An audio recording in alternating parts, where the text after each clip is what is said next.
እስኪ ይህን ድምፅ ስሙት። It'll actually be 10 years in 11 days. ይህ ድምፅ ለስላሳና ወጣትነት የሚሰማው ድምፅ ነው። ብዙዎቻችን የምናወራው በዚህ ድምፅ ነው። ግን እንዲህ ቢሆንስ? The ambition was always very big. ሰማችሁት? ድምፅህ ልክ እንደ ልብስህ መታወቂያ ነው። ጥልቀት ያለውና ጎርናና ድምፅ በራስ መተማመንና ስልጣንን ይገልጻል። ብዙ ሰው ድምፅ አይቀየርም ይላል። እኔ ግን ዛሬ ተሳስተሃል እልሃለሁ። ድምፅህን በቋሚነት ወደዚህኛው ጎርናና ደረጃ የሚቀይሩ 10 ሚስጥሮችን አሳያችኋለሁ። በተለይ ቁጥር 5 እና 10 ድምፃችሁን በፍጥነት ይቀይሩታል። አንደኛ፣ ከሆድ መተንፈስ። ብዙዎቻችን ስናወራ የምንተነፍሰው ከደረታችን ነው። ይህ ድምፃችን አየር እንዲያጥረው እንዲንቀጠቀጥና ቀጭን እንዲሆን ያደርገዋል። አሁኑኑ እጅህ ሆድ ላይ አድርግ። በአፍንጫ ስትተነፍስ ሆድህ እንደ ፊኛ ይነፋ። ስታወራም ያንን ከሆድህ የሚወጣውን አየር ተጠቅመህ ድምፅህን ግፈው። ይህ ድምፅህ ቤዝ ወይም ጥልቀት እንዲኖረው ያደርጋል። ሁለተኛ፣ የጠዋት ቅላጼን መጠበቅ። ልብ ብላችሁ ከሆነ ጠዋት ስትነሱ ድምፃችሁ በጣም ጎርናናና ማራኪ ነው። ለምን ይመስላችኋል? ምክንያቱም የድምፅ አውታሮቻችሁ ሌሊቱን ሙሉ ዘና ብሎ ስለቆዩ ነው። ስለዚህ ያንን የጠዋት የድምፅ ቅላጼ በቀን ውስጥ ለማስታወስ ሞክሩ። ድምፃችሁን አታስጨንቁት። ልክ ጠዋት እንደሆናችሁ አድርጋችሁ በረጋ ድምፅ ማውራትን ተለማመዱ። ያንን ድምፅ በቀን ውስጥ ደጋግመህ ስትጠቀምበት ሰውነት እንደ ቋሚ ልምድ ይይዘዋል። ሶስተኛ፣ ዲፕ ሃሚንግ ወይም የንዝረት ልምምድ ነው። ይህ የድምፅ አውታሮችን ለማወፈርና ለማጠንከር የሚረዳ የጂም ልምምድ እንደማለት ነው። አፍን ዘግተህ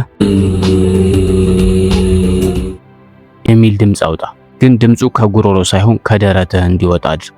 ያ ንዝረት ደረት ላይ እንዲሰማህ አድርግ። ንዝረቱ የድምፅ አውታሮች ላይ ያለውን የደም ዝውውር በመጨመር በቋሚነት ድምፅ እንዲወፍር ያደርጋል። አራተኛ፣ በቂ ውሃ መጠጣት። የድምፅ አውታሮች ልክ እንደ ሞተር ቅባት ያስፈልጋቸዋል። በቀን ቢያንስ 8 ብርጭቆ ውሃ ጠጣ። ውሃ ስትጠጣ የድምፅ አውታሮች ይላላሉ፣ የድምፅህም ጥራት ይጨምራል። በተለይ ከመናገርህ 20 ደቂቃ በፊት ውሃ መጠጣት ድምፅህን ስሙዝ ያደርገዋል። አምስተኛ፣ የአቋም ለውጥ ነው።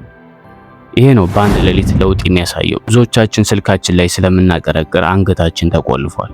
ለዚህ ደግሞ ትልቁ ሚስጥር ትከሻህን ዘርጋ፣ ደረትህን ነፋ አድርግ፣ አገጭን ደግሞ ከፍ አድርግ። ይህ የአየር መግቢያውን መንገድ ክፍት ስለሚያደርገው ድምፅህ ወዲያውኑ ጥልቅና ሳቢ ይሆናል። ስታወራ ድምፅህ ካንተ በላይ ትልቅ ሆኖ ይሰማል። ስድስተኛ፣ ቃላትን አንጥሮ ማውጣት።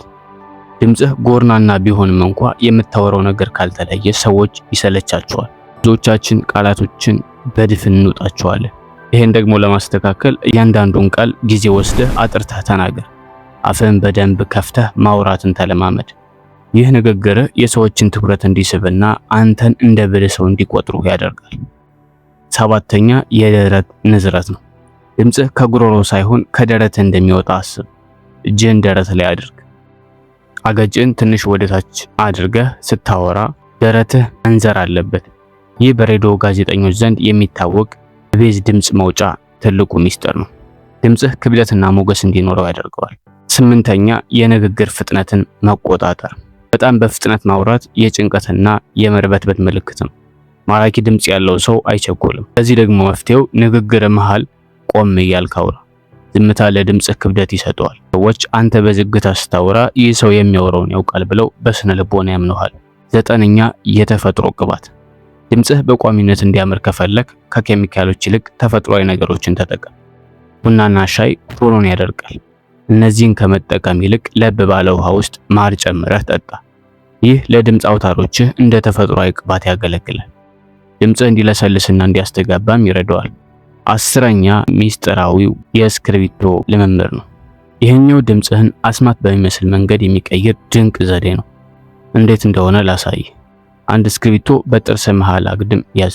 ከዚያም በዛው ሁኔታ ውስጥ ሆነ አንድን ጽሑፍ ለ2 ደቂቃ ጮክ ብለህ አንብብ። ጡንቻዎች እስክሪብቶውን ተቋቁመው ለማውራት ይታገላሉ። እስክሪብቶውን ስታወጣው የአፍ ጡንቻዎች በነፃነት ስለሚንቀሳቀሱ ድምፅህ እጅግ በጣም ጥልቅና ግልጽ ይሆናል። እነዚህን 10 ቴክኒኮች ለአንድ ሳምንት ብቻ ብትለማመዷቸው ጓደኞቻችሁ እንኳን ድምፃችሁን ሊያውቁት አይችሉም።